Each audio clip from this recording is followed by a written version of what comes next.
광역시장입니다. 오늘 홍준표 시장 스튜디오에 모셨습니다. 어서 오세요. 네. 네, 제 프로그램에서 항상 홍 시장님 SNS를 인용하는 일은 많았는데 자, TV로 뵈니까 훨씬 더 반갑습니다. 여기는 지난번에 주영진 앵커가 네. 할 때 와보고 이번에 두 번째 오는 것 같습니다만 뭐라도 안 물어보시죠. 뭐. 어쨌든 익숙하셔서 다행이고요. 네. 자, 일단 홍 시장께서 네. SNS로 주로 자기 의견을 피력하시다가 음. 얼마 전에 이제 MBC 한번 나가셨고 그때는 MBC에서 이제 그 한국 사회의 네. 좌파의 거두가 유시민 장관이죠. 그 1대1로 하자고 해서 내가 한번 나갔습니다. 네, 이번에 지상파로서는 두 번째 나오시는 것 같아요. 그렇습니다. 그래서 예. 이 TV 행보를 늘리시는 이유가 본격적인 대선 행보다 이렇게 보는 시선이 적지 않습니다. 그거는 난 좀 이상한 게 네. 제가 대선 중에 한 뛰어본 게 2017년도 탄핵 대선입니다. 네, 그 이후로 늘 대선 후보였죠. 그렇죠. 그죠? 유력 대선 후보였죠. 그러니까 그걸 대선 염두에 두고 하는 게 아니고 그 이후로는 늘 대선 후보였어요. 네, 근데 아무런 그건 별다른 의미가 없어요. 지금 하는 것도 제가 정치하며 준비하는 게 지금은 대구시정하고 네, 자기 대선 준비입니다. 네. 어쨌거나 그렇기 때문에 내일 당장 대선에도 우리는 다 준비가 돼 있어요. 준비된 후보다. 준비된 후보가 아니고 늘 대선 후보였으니까. 네, 늘 생각하는 게 이제 나라가 어떻게 하면 안정이 되고 또 한국이 어떻게 하면 국제사회에서 살아갈 수 있고 그것만 준비하고 늘 사는 게 내 인생인데 지금 와서 뭐 뜬금없이 곧 탄핵 대선이 있으니까 준비하는 거 아니냐. 이미 준비를 다 해놨어요. 네. 근데 그건 지금 나온다. 난 늘 또 방송에 불러주면 나오고. 어쨌든 알겠습니다. 조기 대선이 만약에 이루어진다면 뭐 출마 시작은 확실히 있는 거죠. 출마하고 안 하고를 떠나서 네. 지난 정치하면서 한 30년 동안 한 게 네, 나라 국가 경영을 어떻게 하면 대한민국이 잘 살 수 있는 나라가 될까 그거 생각하고 정치한 거 아닙니까? 네, 그러니까 출마하고 안 하고 하는 떠나서 당연히 하죠. 네. 응? 뭐 장소는데 장돌배기 안 갑니까? 이런 말씀도 하셨었어요. 그렇죠. 일종의 장돌배가 돼버렸죠. 네, 어쨌든 공교롭게도 저희가 어제 8시 뉴스에 예. 홍 시장님 관련된 단독 보도를 하나 냈습니다. 내가 그거 보고 네, 저 찌라시 언론이나 하는 짓이다. 내가 그거 공개적으로 했어요. 예, 저희도 뭐 나름 판단을 갖고 보도한 겁니다만 바로 어제 나온 보도니까 홍 시장님께 반론하실 기회를 좀 아니 반론은 드리겠습니다. 그거 딴 거 할 거 없어요. 명태균은 처음부터 내 사기꾼 줄 알아요. 경남지사 할 때부터. 네, 경남지사 할 때부터 경남에 가면 그 시사경남이라고 그 주간지가 하나 있어요. 네, 거기에 발을 쥐어놓고 정치판에 기웃거리면서 여론조사 쪼가리 들고 뛰어다니던 사람입니다. 그래서 나는 저 처음부터 조작하는 사람인 줄 알았어요. 그렇기 때문에 지난 대선 경선 때도 우리 진영에 올라가는 걸 내가 잘랐어요. 저는 사기꾼 붙이면 안 돼요. 네, 그런데 그게 김영선 의원이 데리고 간 게 윤석열 후보처 아닙니까? 네, 그 윤 후보가 데리고 가가지고 윤 후보가 그 당시에 정치를 알았습니까? 모르죠. 네, 사기꾼 줄. 그 데리고 여론조작을 했잖아요. 네, 지난번에 작년에 나올 때부터 여론조작을 하는 걸 보고 내가 거기 방송됐을 때 내가 뭐라고 했습니까? 지나간 이야기다. 네, 그거는 윤석열 정권의 출범의 정통성에 관한 문제예요. 그거 묻어두자. 네, 그 작년에 문제 안 삼았어요. 언론에 다 공개됐을 때도 그거는 묻어두자.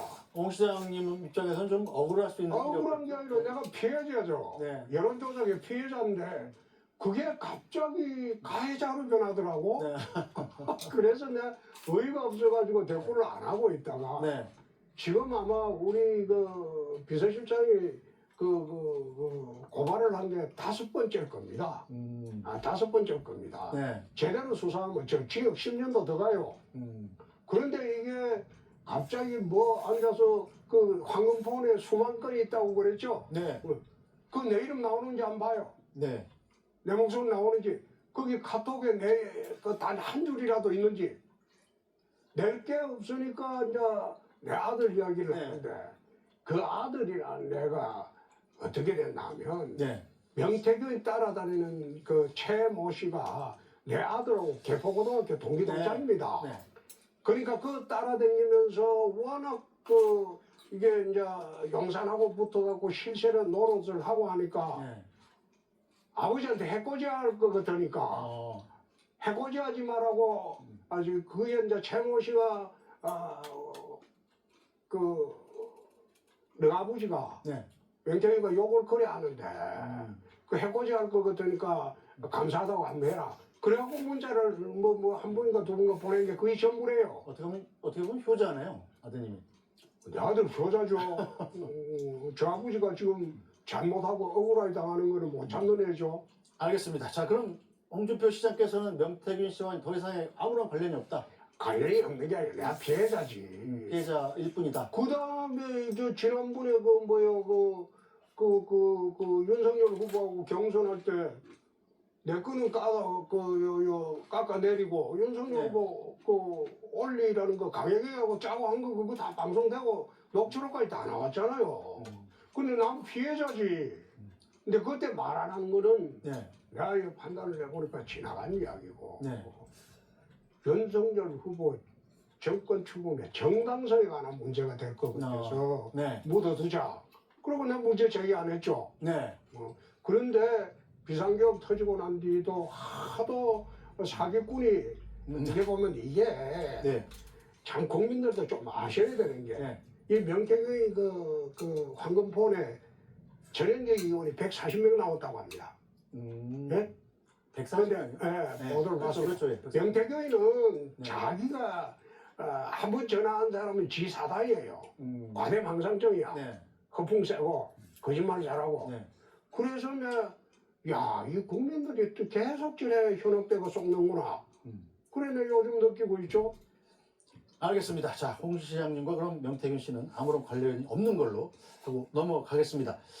자, 일단은 관련이 없는 거는 넘어가는 게 관련이 없어요. 네, 알겠습니다. 검찰에서 조사하고 있으니까 안 보라고. 알겠습니다. 검찰 조사 보겠습니다. 믿겠습니다. 그리고 자, 일단 오셨으니까 12월 3일 비상계엄 때로 좀 거슬러 올라가 보겠습니다. 자, 비상계엄 소식 처음 듣고 어떠셨어요? 뜬금없다 생각했어요. 그날 밤에 집에 들어가 있는데 비서실장이 갑자기 전화 와가지고 네. TV 틀어보라고. 그러니까 비상계엄 발표를 하시더라고. 네. 발표 내용을 다 들어보니까 첫 번째 들은 생각은 지금 계엄 사유가 되나. 네. 비상계엄은요 전시 또는 일을 준하는 사태입니다. 네. 지금 정치로 풀었어야 할 문제를 어떻게 계엄 사유가 되나. 그리고 두 번째 국회를 열어가지고 네. 해제 요건 행사해버리면 저 끝나버리는 건데. 네. 그날 저녁에 보니까 채널을 계속 정선까지 돌려서 보니까 중계를 하더라고. 생중계가 됐죠. 예. 계엄을 생중계한다라는 대한민국이 처음일 겁니다. 네. 후진국까지 통틀어서. 계엄은 그래 하는 거 아니죠. 우리 경험상. 네. 계엄이라는 거는 금요일이나 토요일 국회는 없을 때 우선 해야 되겠죠. 네. 예? 그렇죠. 해제 요건 행사 못하게 하려면. 네. 그리고 계엄을 시작하면 한밤중에 탱크를 다 동원해서 봉쇄를 내야 되잖아요. 네. 아마 제대로 했으면 SBS 이 앞에도 탱크가 왔을 거예요. 저도 그럴 줄 알고 회사 아니, 들어갔는데 그러니까요. 없더라고요. 그런데 그게 몇 명 데리고 뭐 100몇 명 데리고 국회 들어갔다 그거는 소동이죠. 그래서 내가 보니까 우리 그 당시에 뭐 광역단체장들도 전부 비상회의하고 난리를 쳤는데 한밤중에 우리도 그 부시장이 전화하고 그 비상회의 해야 되지 않느냐. 그래서 내 11시 반쯤 돼가지고 그거 할 것도 없을 거다. 곧 상황 종료될 거다. 아, 그렇게 미리 예측을 하셨습니까? 그렇죠. 그러니까 12시 반 되니까 원식 국회의장이 상황 종료 선언하대요. 네. 그래서 바로 잤죠. 그러고 난 뒤에 그 있던 날 유튜브 그 뭡니까 그 페이스북에 적은 거는 한밤중에 해프닝이었다. 그 다음에 잘 수습하기 바란다.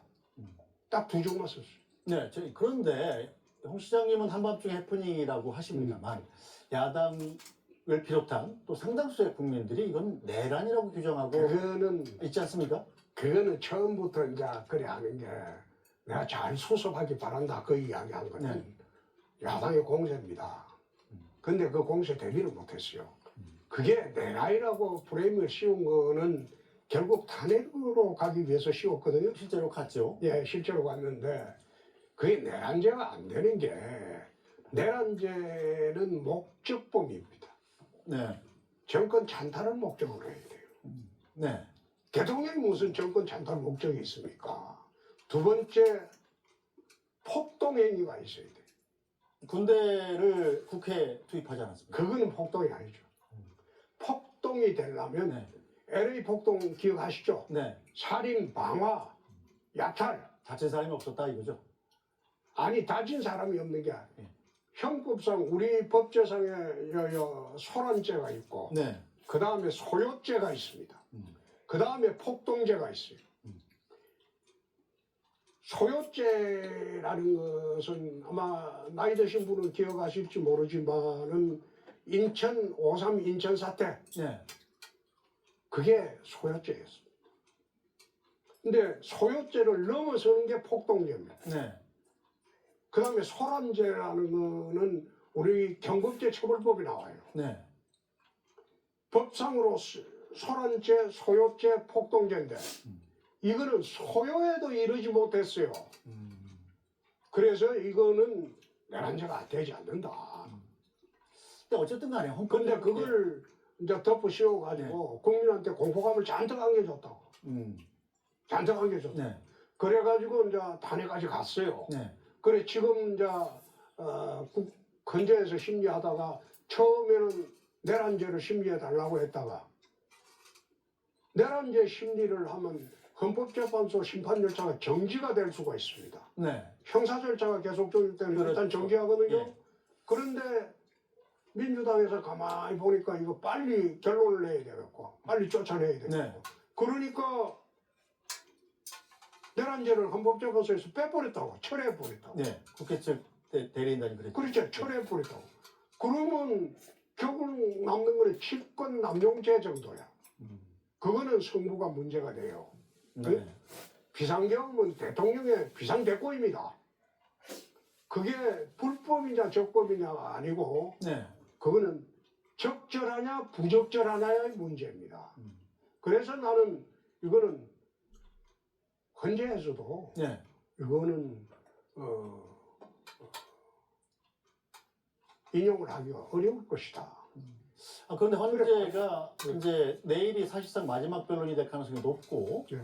빠르면 뭐 다음 달 중순쯤에 선고를 할 것이다 이런 전망들이 많지 않습니까? 헌재가 그럼 이 탄핵 심판을 기각한다. 즉 윤석열 대통령을 원직에 복귀시키는 판결을 내릴 걸로 예상하시는 건가요? 나는 어디 예상하기보다도 지금 헌재 심판 절차가 참 걱정스럽다. 지금 국민의 거의 절반이 헌재가 불공정하다고 보거든요. 네. 네? 그러니까 이걸 갖다가 인용을 해도 성복을 할 것이냐. 기각을 한들도 반대편에서 성복을 할 것이냐. 인용을 해도 나라가 혼란스럽고 기각을 해도 혼란스럽습니다. 네.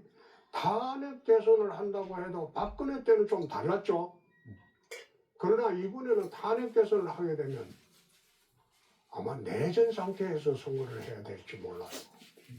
헌재의 불복 판결에 불복하는 사태가 일어날 거죠. 그렇죠. 어느 쪽이든 간에. 그렇죠. 그렇게 예상하십니까? 그래. 그래서 참 이 정치적 내전 상태가 올 수도 있겠다. 그래서 어떤 결론이 나더라도 이거는 수습하기가 어렵겠다. 그래 난 지금 걱정을 하고 있죠.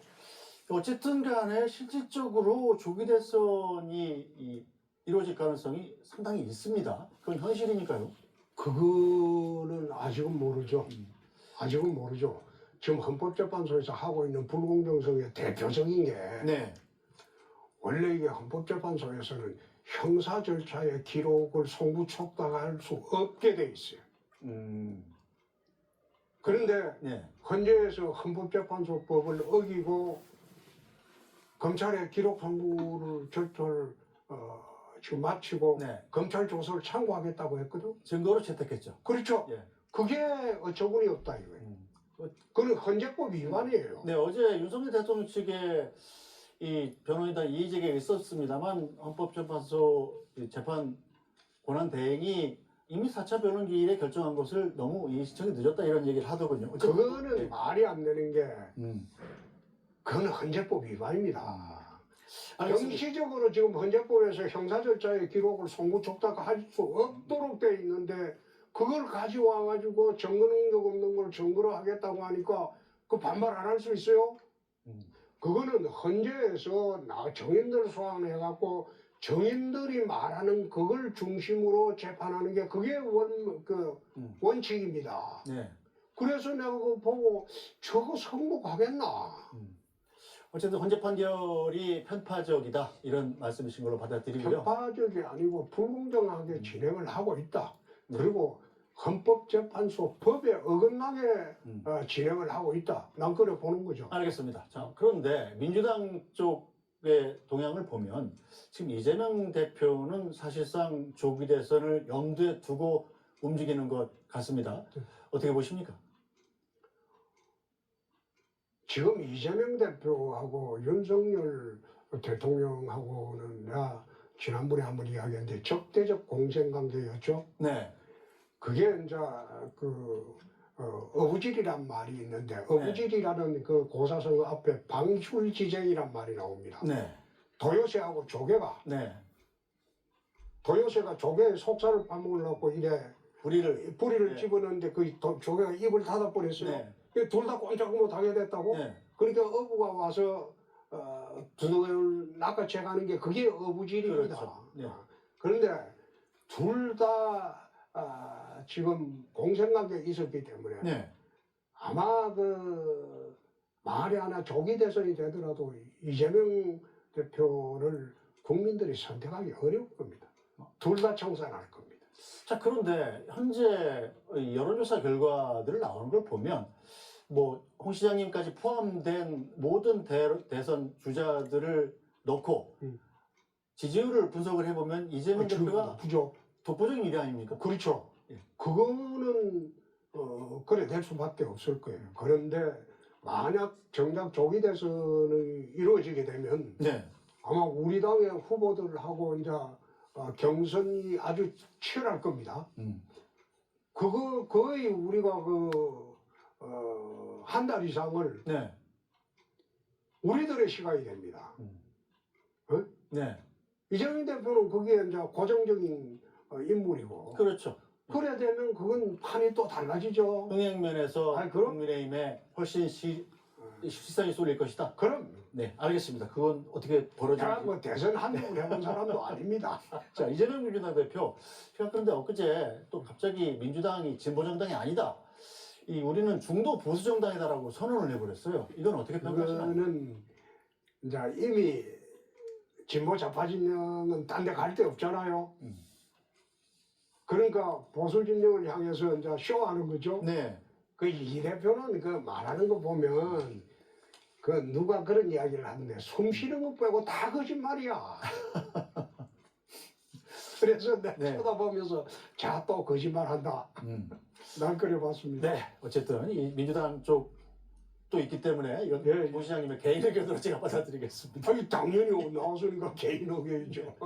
자, 그런데 국민의힘도 사실은 민주당의 움직임에 맞설 수밖에 없지 않습니까? 정당의 원래 목적은 정권 획득이잖아요.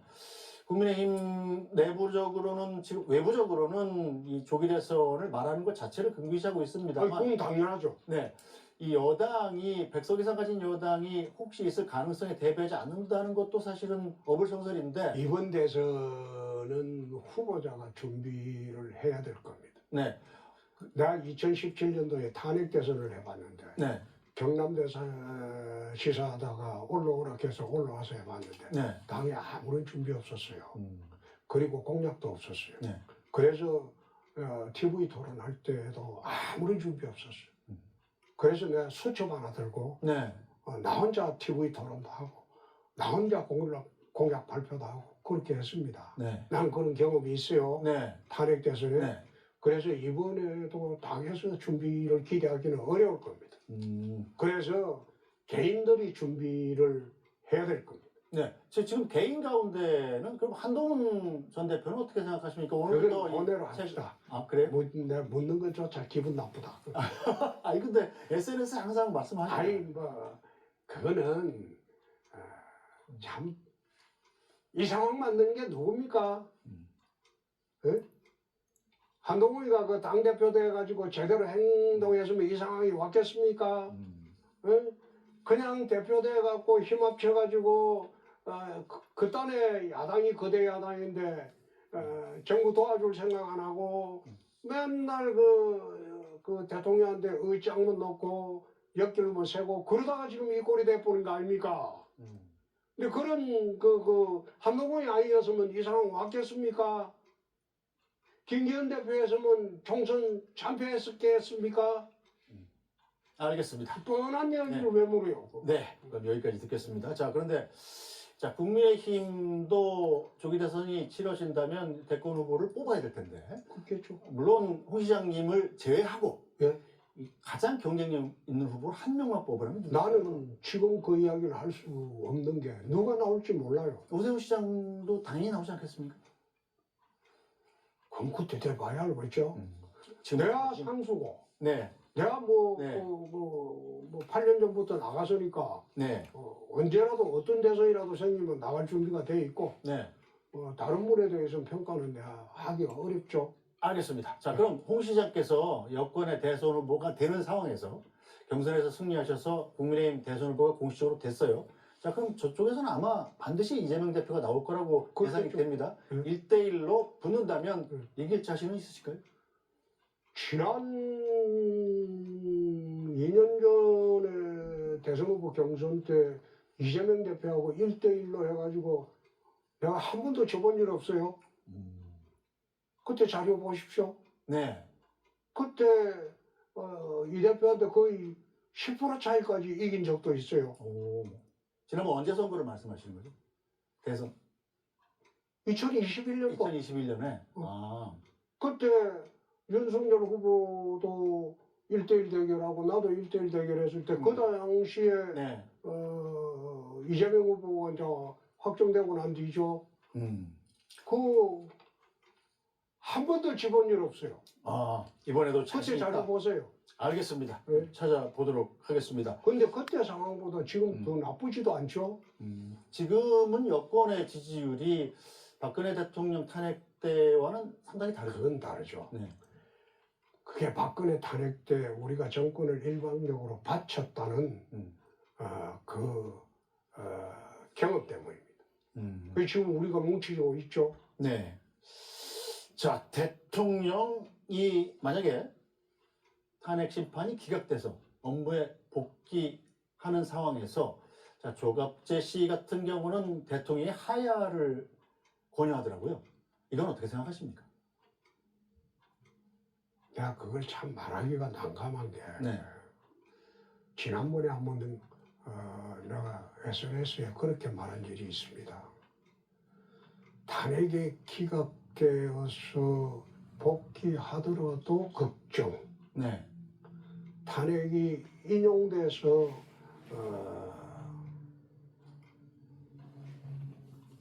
퇴출되더라도 걱정. 네. 탄핵이 지금 찬반명론이 팽팽한데 네.